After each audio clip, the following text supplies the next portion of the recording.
ओंकार स्वरूपा सद्गुरु समर्था, ओंकार स्वरूपा सद्गुरु समर्था, अनाथाच्या नाथा तुझ नमो, तुझ नमो, तुझ नमो, तुझ नमो, तुझ नमो।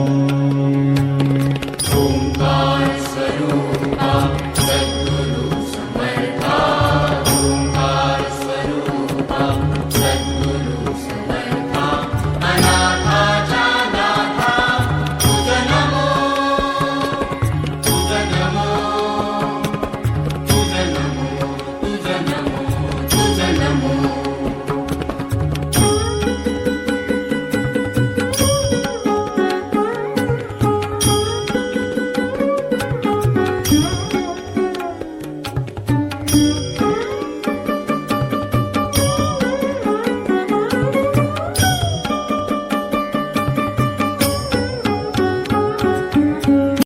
धीराज सद्गुरुनाथ श्री सिद्धरामेश्वर महाराज की जय। राजाधिराज सद्गुरुनाथ श्री भाऊसाहेब महाराज की जय। राजाधिराज सद्गुरुनाथ श्री गुरुलिंग जंगम महाराज की जय। राजाधिराज सद्गुरुनाथ श्री काडसिद्धेश्वर महाराज की जय। परम पूज्य शोभा मौलिंग की जय।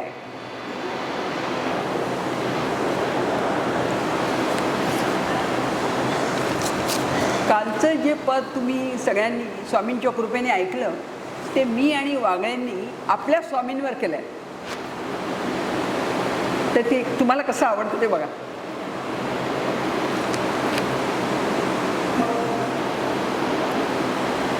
काडसिद्धनाथा तुझ्या कृपेचा, काडसिद्धनाथा तुझ्या कृपेचा, सतत वाहू दे झरा, सतत वाहू दे झरा। काडसिद्धनाथा तुझ्या कृपेचा, सद्गुरुनाथा तुझ्या कृपेचा, सतत वाहू दे झरा, सतत वाहू दे झरा, सतत वाहू दे झरा, सतत वाहू दे झरा। सिद्धरामांच्या सुता नाथा, सिद्धरामांच्या सुता नाथा, तुझाच रे आसरा, सिद्धरामांच्या सुता नाथा, तुझाच रे आसरा। सद्गुरुनाथा तुझ्या कृपेचा, काडसिद्धनाथा तुझ्या कृपेचा, सतत वाहू दे झरा, सतत वाहू दे झरा, सतत वाहू दे झरा, सतत वाहू दे झरा। संन्यासी होऊनी सिद्धगिरी रमला नाथा, संन्यासी होऊनी सिद्धगिरी रमला नाथा, सिद्धरामांच्या पुण्याईने, सिद्धरामांच्या पुण्याईने, शिष्य त्यांचा झाला नाथा। भक्तांसाठी जन्मही तुमचा, भक्तांसाठी जन्मही तुमचा, भक्तांसाठी जन्मही तुमचा, भक्तांसाठी जन्मही तुमचा, भक्ता उद्धारा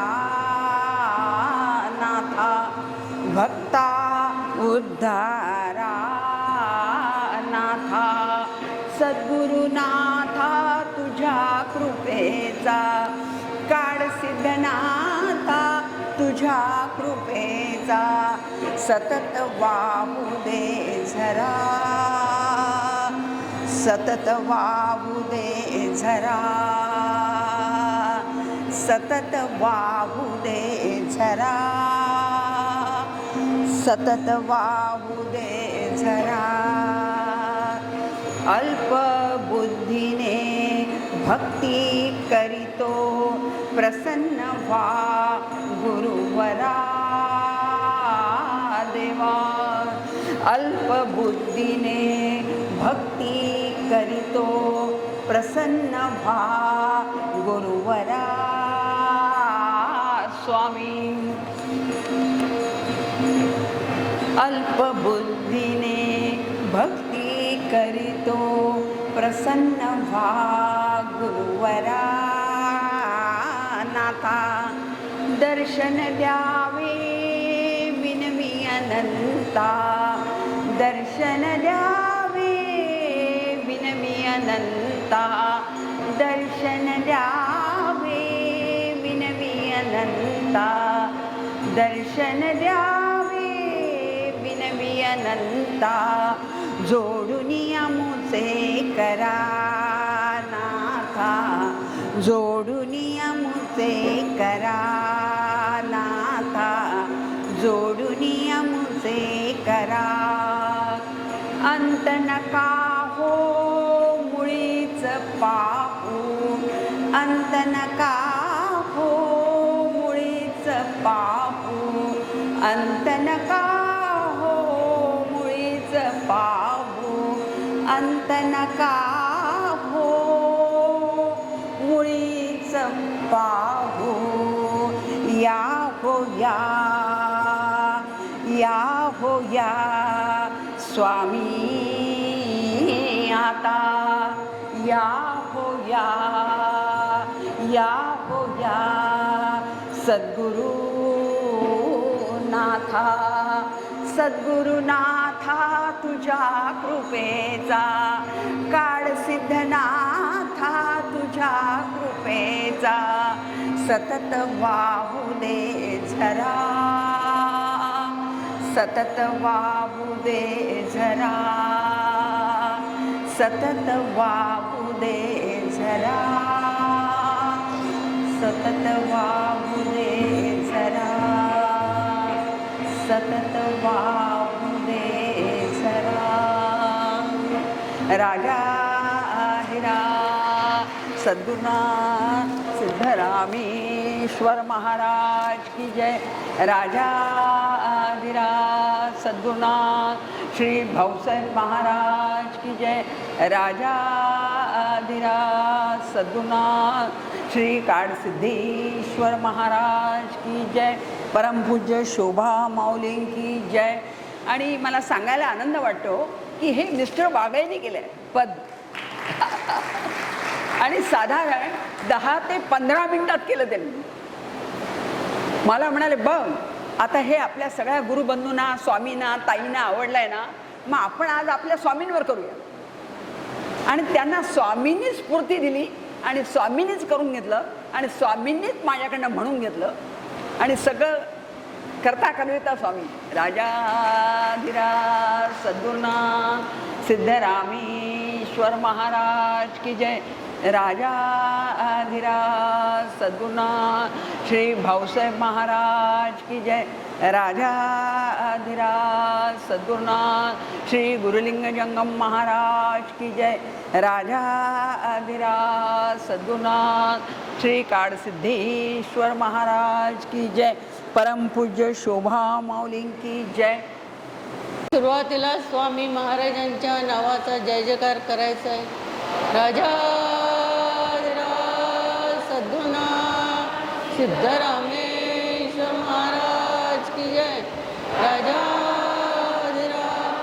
सद्गुरुनाथ श्री भाऊसाहेब महाराज की जय। राजाधिराज सद्गुरुनाथ श्री काळसिद्धेश्वर महाराज की जय। आता वंदीन संत सज्जन, जय परमार्थाचे अधिष्ठान, जयाचे नि गुह्य ज्ञान प्रगटे जनी। जय जयाजी सद्गुरु राजा, विश्वंभरा विश्वबीजा, परमपुरुषा मोक्षध्वजा, दीनबंधू।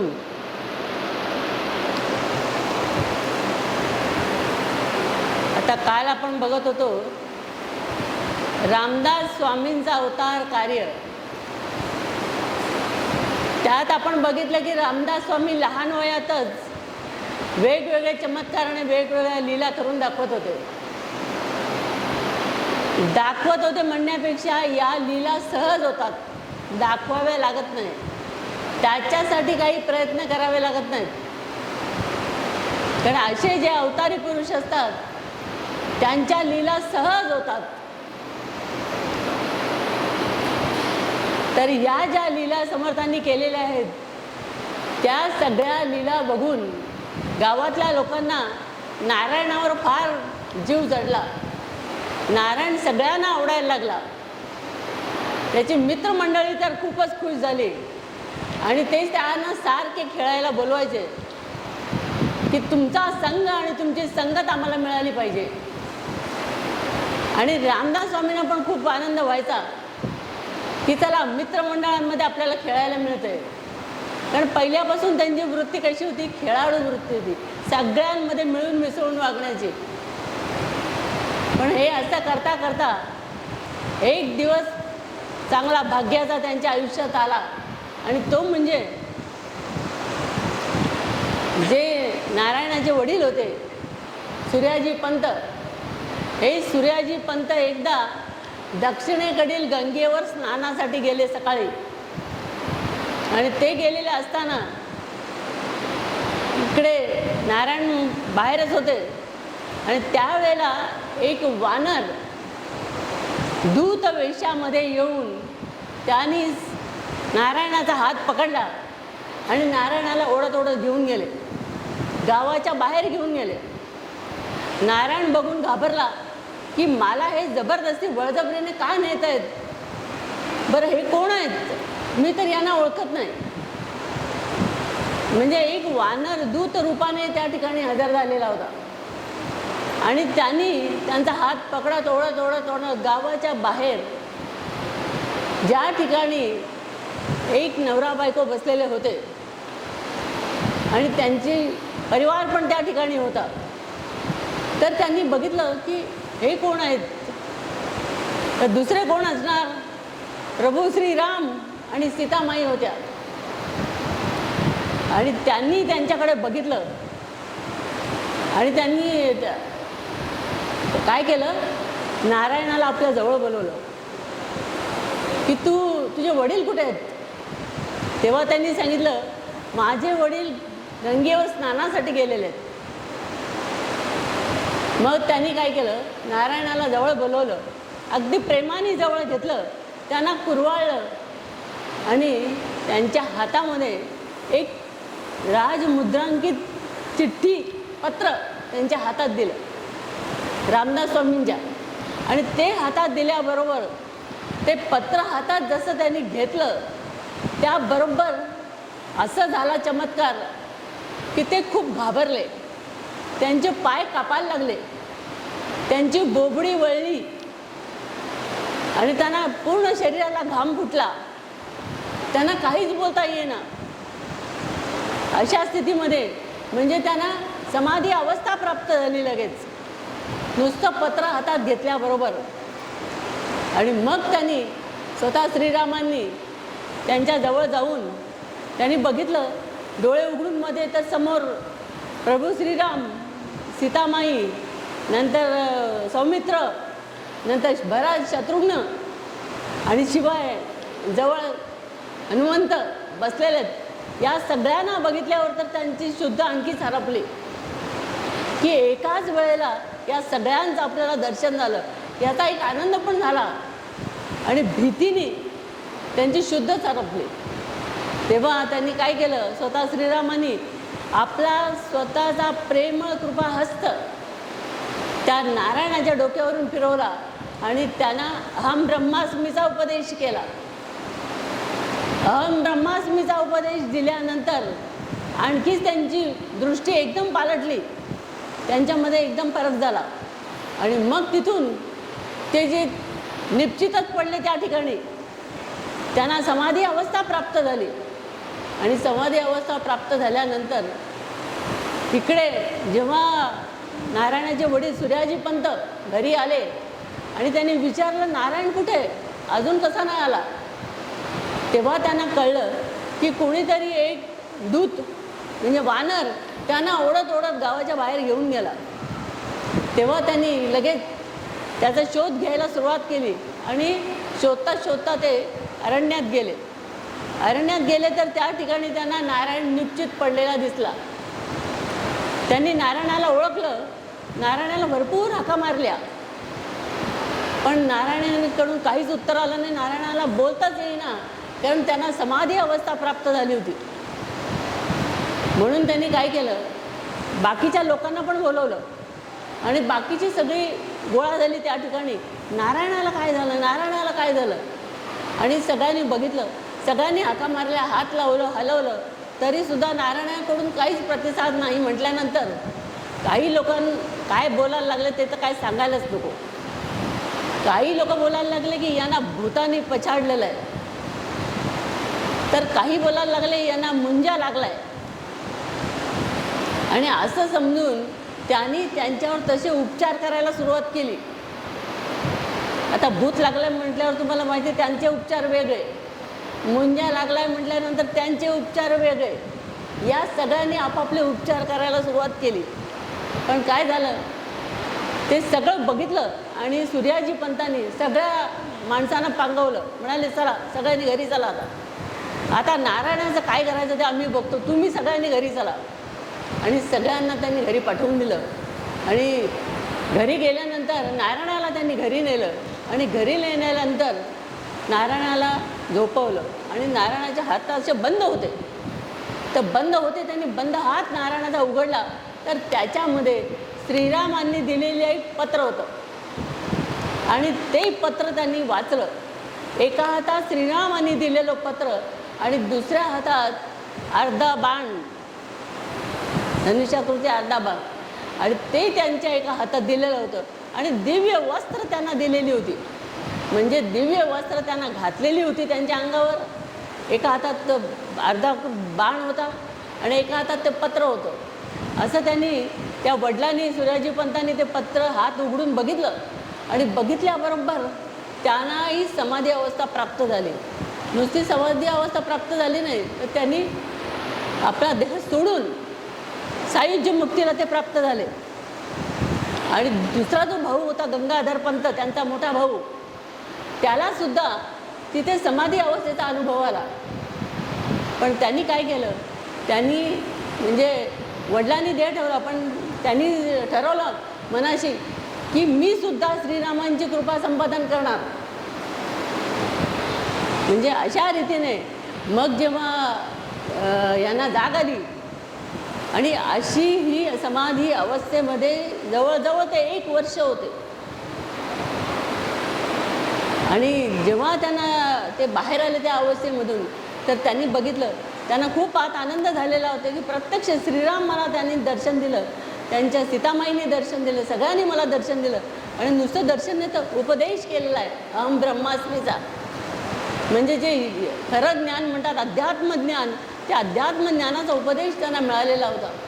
आणि त्याच्यामुळे त्यांचं जीवन धन्य झालं.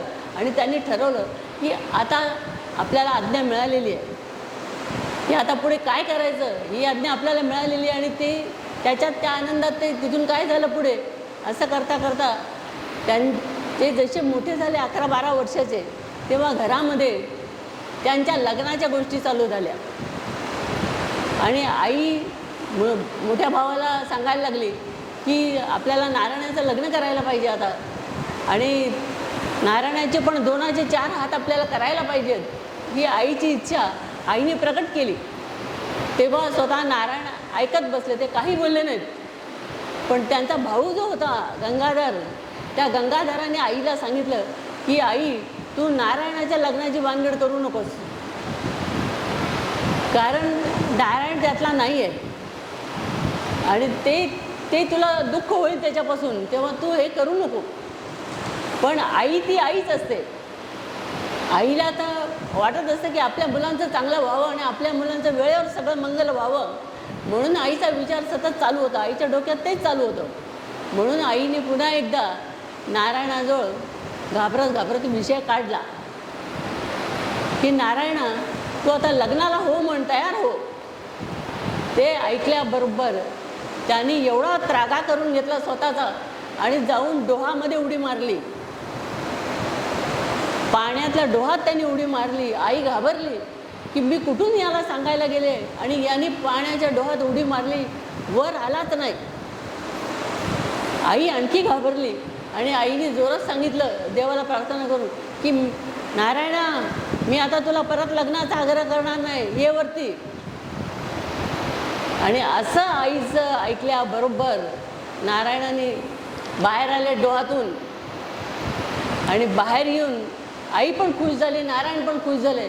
नारायणाला पण लग्न नकोच होतं, त्यांना धर्मप्रसार करायचा होता, धर्मस्थापना करायची होती, म्हणून त्यांना पण एक वेगळा आनंद झाला आणि आईला पण आनंद झाला, चला नारायण वरती आला. असा थोडे दिवस गेल्यानंतर आई ती आईच असते. आईला पुन्हा काळजी लागली की नारायणाचं आपल्यासमोर लग्न झालं पाहिजे. म्हणून आईने पुन्हा नारायणाजवळ विषय काढला की नारायणा, तू आता मी सांगितलेलं तर ऐकत नाहीस आणि मी सांगितलं, मी बोलायला गेले लग्नाचं की तू भलतंच काहीतरी करून बसतोस. पण मला तुझी काळजी वाटते आणि तू माझं ऐकणार आहेस का की मला दुःख देणार आहेस? हे ऐकल्याबरोबर नारायण विरघळला आणि नारायणाने आईला सांगितलं, मी तुझं ऐकणार नाही असं कधी होईल का? मी तुझ्या मनासारखं करेन. आईला खूप आनंद झाला आणि आई म्हणाली, मग ठीक आहे, आता एक कर तू की अंतरपाठ धरेपर्यंत तरी लग्नाला उभा राहा. ती आज्ञा त्यांना फार आवडली. म्हणजे अंतरपाठ धरेपर्यंतच उभं राहायचं, पुढे पलायन. म्हणून त्यांनी आईला सांगितलं, बरं बरं, काय हरकत नाही. आणि लग्नाचा दिवस ठरला अष्टमीचा आणि त्या दिवशी तिथून जे 3 कोसावर एक गाव होतं, आसनगाव. जाम गावापासून 3 कोसावर एक असलेलं छोटंसं खेडं, त्याचं नाव आसनगाव आणि आसनगावची ती मुलगी होती. आता लग्नासाठी सगळं इकडचं जामगावचं वराड आसनगावला गेलं मुलीकडे आणि सगळी लग्नाची तयारी झाली. आणि आईने सांगितलं होतं की अंतरपाठ धरेपर्यंत तरी जावं, लग्नाचे तिथून हलू नकोस. आता हे अंतरपाठ धरला, तिथे उभे राहिले, मुलगी तिकडे, मुलगा इकडे. आणि भटजींनी मंगलाष्टक म्हणायला सुरुवात केली. भटजींनी पुन्हा पुन्हा, तुम्हाला माहिती आहे आता तुम्ही सगळ्यांचे लग्न झालेले आहेत, भटजी किती वेळा सावधान सावधान म्हणतात, ऐकलंय ना तुम्ही? तसं भटजींनी सावधान सावधान सावधान म्हणायला सुरुवात केली. रामनाथ स्वामींना म्हणजे नारायणाला प्रश्न पडला की हे सावधान सावधान काय काय कोणाला सावध करतायत आणि का सावध करतायत? त्यांनी तो प्रश्न विचारला तिथे जवळच्या लोकांना की भटजी पुन्हा पुन्हा सावधान सावधान का म्हणतायत, कोणासाठी म्हणतायत? तेव्हा त्या लोकांनी सांगितलं, एकाने मजा केली त्यांची, अरे म्हणाले तुझ्यासाठीच, तुलाच ते सावध करतायत. जर तू वेळेवर सावध झाला नाहीस तर थोड्या वेळाने 1.25 मणाचं ओझं गळ्यात तुझ्या पडणार आहे. असं ऐकल्याबरोबर रामदास स्वामी तयारीतच राहिले. आणि जेव्हा सावधान म्हटलं, कारण ते मारुतीचा अंश होते, मारुतीचा अंश म्हटल्यानंतर मारुतीसारखी उडी मारून पळून गेले. लग्न मंडपातून सावधान म्हटल्यानंतर पळून गेले. आता हे तर पळून गेले आणि पळून गेले ते इतके लांब गेले की डायरेक्ट नाशिक गाठलं त्यांनी, टाकळीला. आणि तिथे पळून गेल्यानंतर आता पाठीमागेची परिस्थिती काय झाली असेल तुम्ही नुसता विचार करा. लग्नातल्या माणसांना धक्का बसला असेल, गेला कुठे पळून, का पळाला, सगळी रडारड, सगळं तिथे काय झालं असेल त्याचा विचारच आपण केलेला बरा फक्त.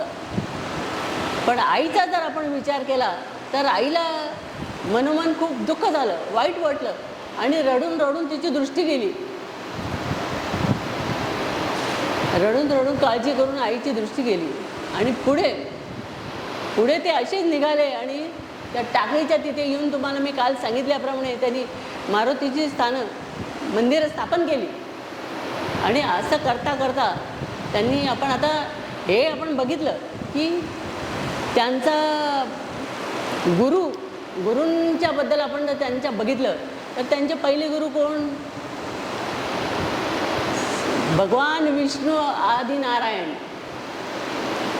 त्यांनी कोणाला ब्रह्माला त्यांनी अनुग्रह दिला, ब्रह्मानी वशिष्ठांना दिला, वशिष्ठांनी श्रीरामचंद्रांना दिला आणि श्रीरामचंद्रांनी नारायणाला दिला आणि नारायणाने बाकीच्यांना दिला. समजलं, ही अशी संत परंपरा त्यांची आहे. आणि इकडे तर त्यांना खूप आनंद झाला की चला आपण या सगळ्या स्थितीतून बाहेर पडलो, आता आपल्याला कोणी शोधू शकणार नाही. आपण अशा ठिकाणी आलो आहे की आता आपण त्यांना सापडणारच नाही घरातल्या लोकांना. या विचारात आनंदात ते जात असताना जेव्हा प्रतिपदा होती एकादशीची नंतर, त्या दिवशी त्यांनी नाशिकला पंचवटीत जाऊन रामाच्या समोर उभे राहिले, राम मंदिरात. आणि तिथे रामाचा उत्सव साजरा होणार होता. त्या उत्सवाचा पहिला दिवस होता. म्हणजे तिथे नर नारी वृद्ध सगळेजणांनी गर्दी केलेली होती. पंचवटीतल्या नाशिकच्या त्या मंदिरामध्ये सगळ्यांनी गर्दी केलेली होती.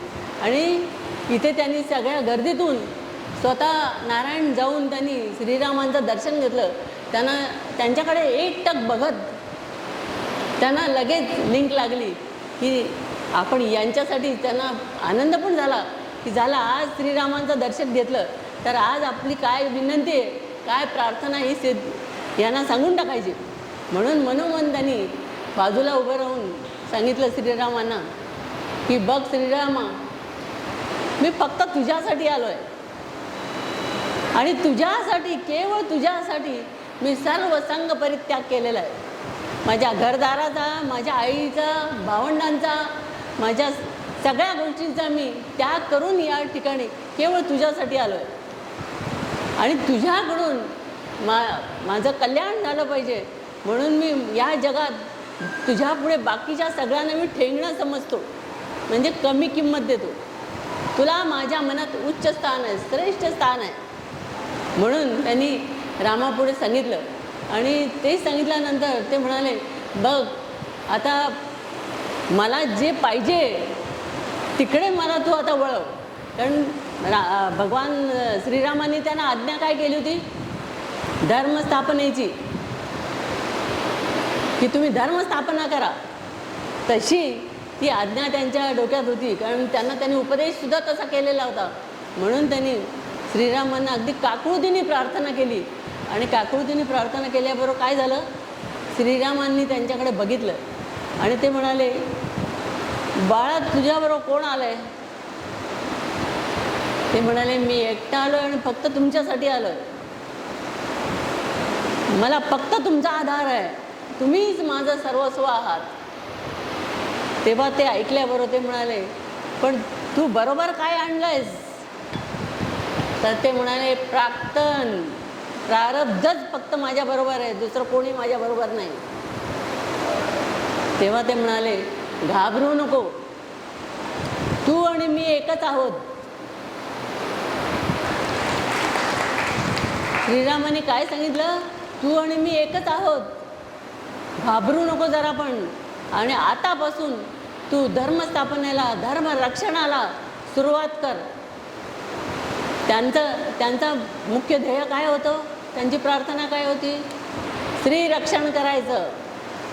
धर्मस्थापना करायची, धर्माचं रक्षण करायचं. आणि सगळी सामाजिक परिस्थिती जी बिघडलेली होती, जी पारतंत्र्यामध्ये सगळेजण अडकलेले होते, रुतलेले होते, त्यांना त्याच्यातून ज्ञान देऊन बाहेर काढायचं. म्हणून अशी त्यांनी प्रार्थना श्रीरामांना केली. आणि श्रीरामांनी त्यांना सांगितलं की तुला काळजी करायची गरजच नाही, आता तुला आता हनुमंतराय सर्व ठिकाणी सांभाळतील. कारण ज्या वेळेला हनुमंतरायाने दूत पाठवलेला होता श्रीरामांनी, आणि जेव्हा हनुमंतराय त्यांच्याजवळ त्यांना घेऊन गेले, तेव्हा त्यांनी सांगितलं की याचा सांभाळ याच्या पुढे तुम्ही करायचा आहे. श्रीरामांनी कोणाला सांगितलं? हनुमंताला, की यांचा सांभाळ आणि यांच्या परंपरेचा सांभाळ याच्या पुढे तुम्ही करायचा आहे. आणि ती आज्ञा मारुतीरायाला केलेली असल्यामुळे मारुतीरायाने, तुम्हाला माहिती आहे, तुम्ही जर रामायण बघितलं तर शेवटपर्यंत त्यांनी रामाला साथ दिलेली आहे. नुसती साथ दिलेली नाही, राम सांगतील ती आज्ञा ऐकत होते ते. कारण त्यांना डायरेक्ट गुरूंचा आशीर्वाद होता, गुरूंची आज्ञा होती. म्हणून इथे या ठिकाणी सुद्धा श्रीरामांनी त्यांना सांगितलं, मारुतीरायांना, तुम्हाला आठवण आहे ना श्रीरामांनी काय सांगितलं होतं तुम्हाला? मला सांभाळायचं, मला वेळोवेळी मदत करायची आठवण आहे ना? तेव्हा मारुतीरायांनी त्यांना सांगितलं, तुम्ही सांगाल त्या ठिकाणी तुम्हाला मदत मिळेल. मग काय हो, त्यांना कसली कमी?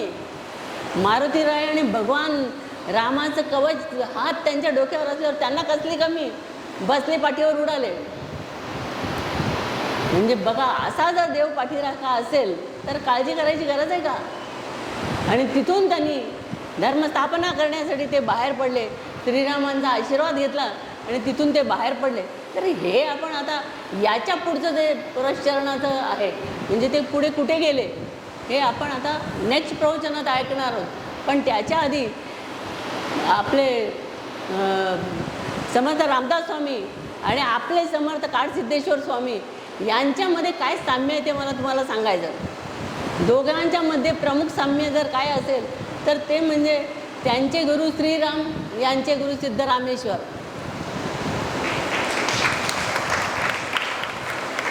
स्वतः नारायणाने प्रभू श्रीरामांसाठी, गुरूंसाठी सर्व संघ परित्याग केलेला आहे. तसा महाराजांनी त्यांच्या गुरूंची आज्ञा झाल्याबरोबर आपलं घरदार, आपले नातेवाईक, आपलं शेतीभीती सगळ्याचा त्याग करून डायरेक्ट त्यांनी संन्यास वृत्ती धारण केलेली आहे. म्हणजे कसलीही काळजी नव्हता, आपलं पुढे काय होईल याचाही विचार न करता गुरु आज्ञा प्रमाण मानून त्यांनी हो म्हटलेलं आहे आणि घरदार सोडून मठाला मठाधिपती झाले.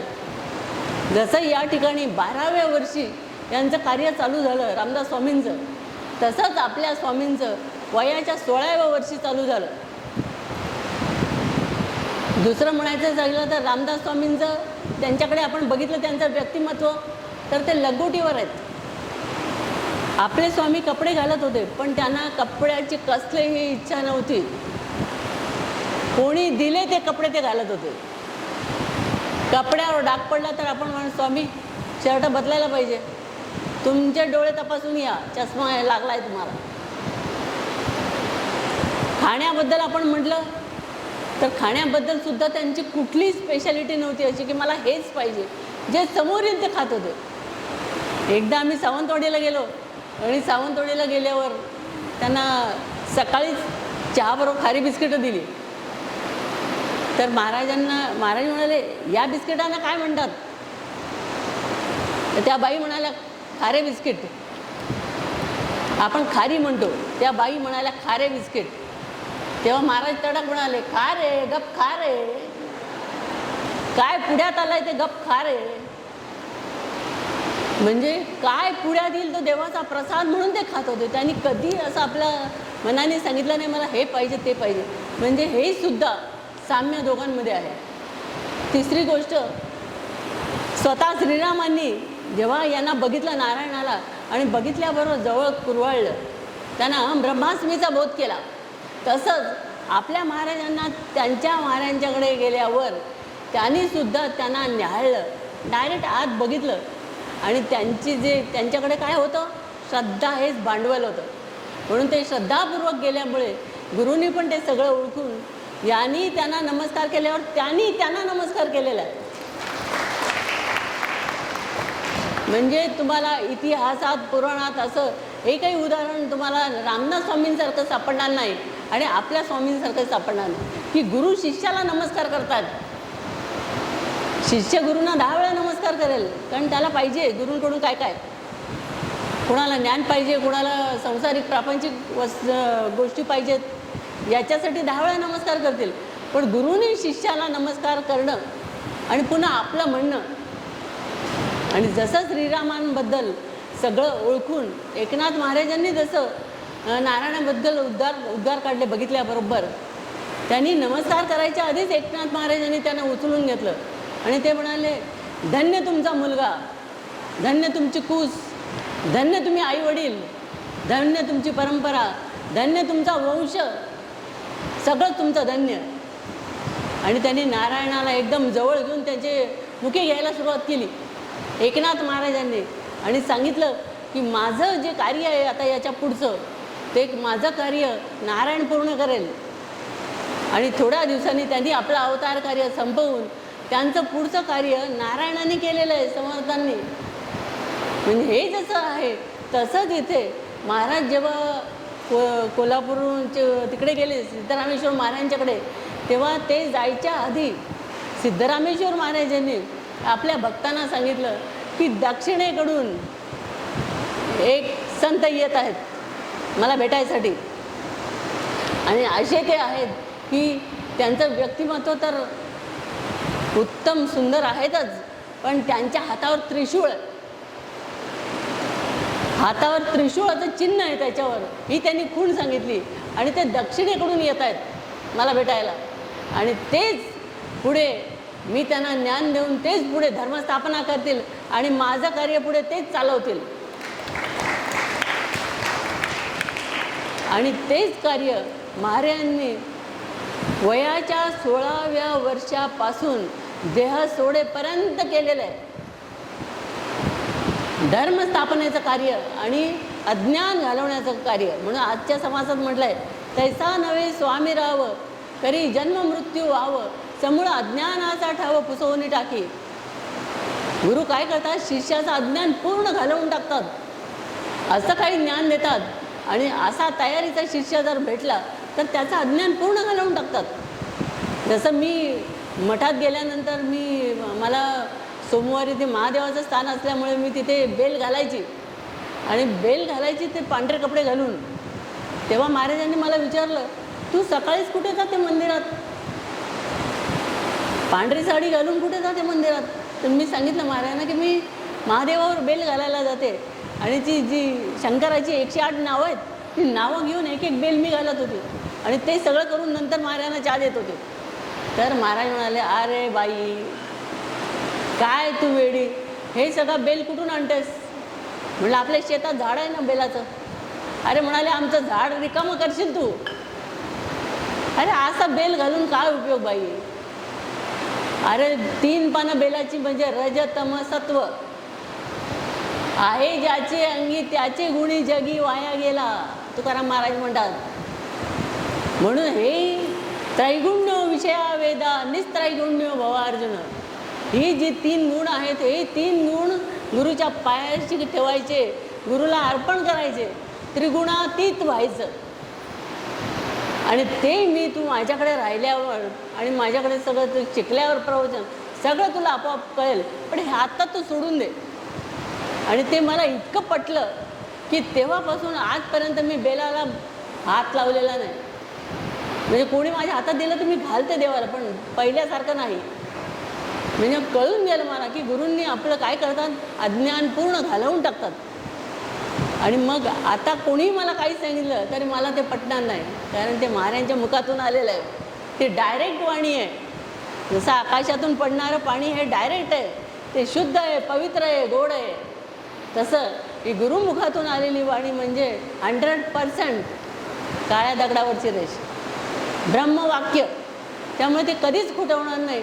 आणि असा जर शिष्य मिळाला तर शिष्याला सांगता सांगताच त्याचं काम होऊन जातं.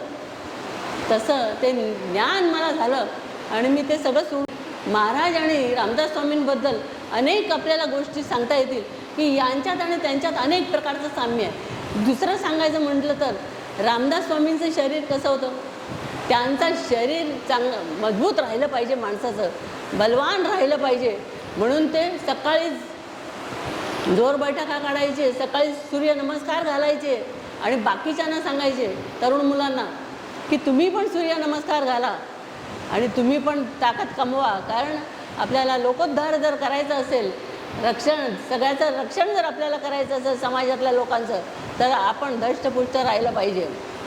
आणि हे धष्टपुष्ट राहण्यासाठी तुम्हाला व्यायाम केला पाहिजे, त्याप्रमाणे खाल्लं पाहिजे. कारण शरीर माध्यम खलु धर्म साधनम, शरीर हे चांगलं राहण्याचं एक माध्यम आहे. म्हणून चांगली कार्य करण्यासाठी शरीर आपलं चांगलं असलं पाहिजे. मग प्रपंच करा किंवा परमार्थ करा, दोन्हीसाठी शरीर चांगलं पाहिजे.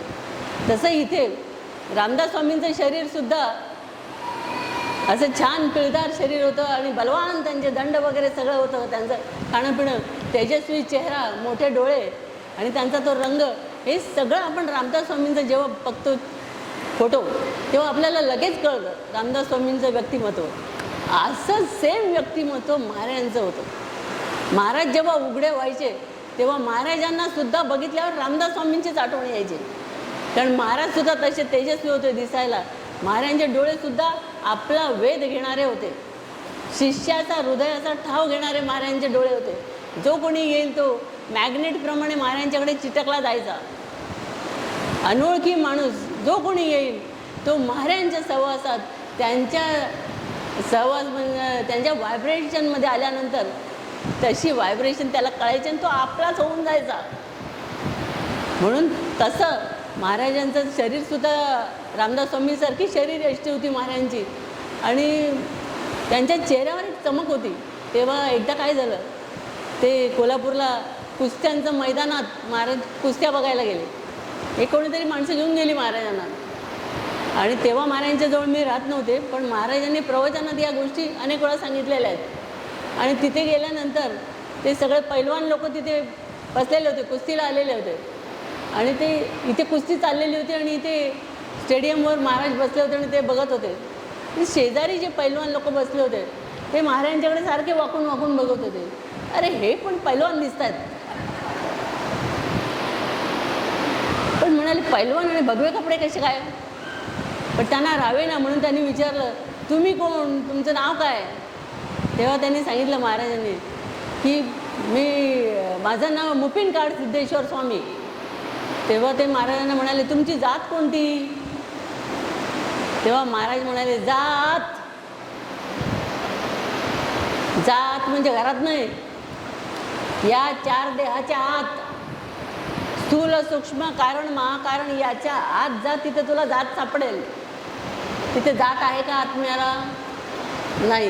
म्हणजे महाराजांनी परमार्थी भाषेत उत्तर दिलं, त्या माणसाला काही समजलं नसेल, पण बोलताना प्रत्येक गोष्ट त्या भाषेतच ते बोलत होते. आणि हेच तर संतांची कूड आहे की सदा स्वरूपानुसंधान हेच साधूचे मुख्य लक्षण. सदा स्वरूपानुसंधान, 1 तास 2 तास नाही. आता आपण या ठिकाणी बसलोय, आपली बॅटरी सगळ्यांची फुल चार्ज आहे, माझी फुल चार्ज आहे, तुम्ही ऐकताय तुमची चार्ज आहे, तुम्ही जांभया काढत नाही म्हणजे चार्ज आहे तुमची, आणि भूक लागली वगैरे म्हणून काय चुळबुळ करत नाही म्हणजे तुमची चार्ज आहे नक्की. तर असं आपल्याला या ठिकाणी आल्यावर आपोआप चार्ज होतो माणूस. म्हणून आपल्याला संतांच्या सहवासात जायची गरज आहे. आणि असं हे जे आपल्याला आपण या ठिकाणी बघितलं की आपले समर्थ रामदास स्वामी आणि आपले काळसिद्धेश्वर स्वामी, मला तर पुन्हा पुन्हा सांगावंसं वाटतं, असे अनेक गुण आपल्याला सांगायला, मला वेळ नाही मिळाला तेवढा आज सांगायचं म्हटलं तर भरपूर आहे महाराजांच्याबद्दल. कारण स्वतः सद्गुरूंचं वर्णन करायला रामदास स्वामी काय म्हणतात, तेथे म्हणजे मूर्खाची मती पोवाडेल कोठे. संतांचं वर्णन या मायेनी म्हणजे या पंचमहाभूतांनी बनलेल्या तोंडाने मी काय करणार. ते वर्णनातीत आहेत, त्याच्या पलीकडे आहेत, त्यांचं वर्णन आपल्याला करता येणार नाही. म्हणून सद्गुरू कसे आहेत, सद्गुरू आहेत, सद्गुरूंना कधी देहरूपाने बघू नका तुम्ही. सद्गुरू म्हणजे डायरेक्ट परमात्म्याचं स्वरूप आहे, परब्रह्माचं स्वरूप आहे. म्हणून तुम्ही म्हणता बघा, गुरु साक्षात परब्रह्म तस्मै श्री गुरुवे नमः. साक्षात परब्रह्म. आणि अशा गुरूंसाठी साक्षात परब्रह्म म्हणजे स्वतः रामदास स्वामींनी गुरूंचं वर्णन करताना म्हटलंय की ब्रह्म सर्वाचे प्रकाशक, सद्गुरू तयाचाही प्रकाशक. आपण ब्रह्म ब्रह्म ब्रह्म म्हणतो, पण ब्रह्माला प्रकाशात कोण आणतं? सद्गुरू. म्हणून ब्रह्मापेक्षा सुद्धा सद्गुरू श्रेष्ठ आहेत. म्हणजे इथेही सद्गुरूंचं वर्णन, जसं आपल्याला रामदास स्वामींचं पण वर्णन आपल्याला करता येणार नाही. आणि रामदास स्वामींनी डोहात उडी मारली आणि काय काय झालं तरीसुद्धा त्यांना काही झालं नाही आणि ते लग्नातून सुटून बाहेर आले. म्हणून रामदास स्वामींनी दासबोध लिहिला आणि त्याचा आपल्याला आज फायदा मिळतोय. प्रपंचात जर अडकले असते तर एवढं मोठं कार्य झालं असतं का? पण धर्मस्थापना महत्त्वाचं कार्य आणि दासबोध, आत्माराम असे अनेक ग्रंथ, रुबाया, भारुडं भरपूर त्यांनी हे पण लिहिले, अभंग पण भरपूर लिहिले. त्यांचं साहित्य भरपूर आहे. म्हणजे आपल्याला दिवस कमी पडतील इतकं त्यांचं साहित्य आहे. आणि 1100 मठ बांधलेत त्यांनी. आणि शिष्य पण त्यांना एकापेक्षा एक मोठे मोठे मिळाले. कल्याण स्वामी, उद्धव स्वामी, अक्काबाई, नंतर वेणाबाई, एक एक शिष्य त्यांचे, ते पण शिष्य त्यांची परंपरा त्यांनी पुढे चालू ठेवलेली असो. तर या ठिकाणी आपण आता आपली वेळ झालेली आहे, म्हणून ह्याचा पुढचा जो भाग आहे पुरश्चरणाचा, तो आपण पुढच्या प्रवचनात बघायचा आहे. पण ऐकलेलं विसरायचं नाही, लक्षात ठेवा. नाही तर मी पुढे सांगेन, मागचं विसरून जाल सगळं. बसल्यावर नीट लक्षात ठेवायचं, ऐकायचं नीट आणि ते पुन्हा लक्षात ठेवायचं. म्हणून त्यासाठी शक्ती सामर्थ्य महाराज तुम्हाला प्रत्येकाला देतील, हीच त्या चरणी प्रार्थना. पण त्याआधी आपण सुद्धा जशी रामदास स्वामींनी श्रीरामांकडे प्रार्थना केली तशी आपण सुद्धा महाराजांच्याकडे प्रार्थना करूया. काय प्रार्थना करूया? सदा सत्संगला भावा घडाई, नित्य गुरु सेवा मागणे, हेची मागूया आदरे, आधी वंदूया हरिहरा सिद्धरामाया आदरे, आधी वंदूया हरिहरा काळ सिद्धाया आदरे, आधी राजाधिराज सद्गुरुनाथ सिद्धरामेश्वर महाराज की जय. राजाधिराज सद्गुरुनाथ श्री भाऊसाहेब महाराज की जय. राजाधिराज सद्गुरुनाथ श्री काळसिद्ध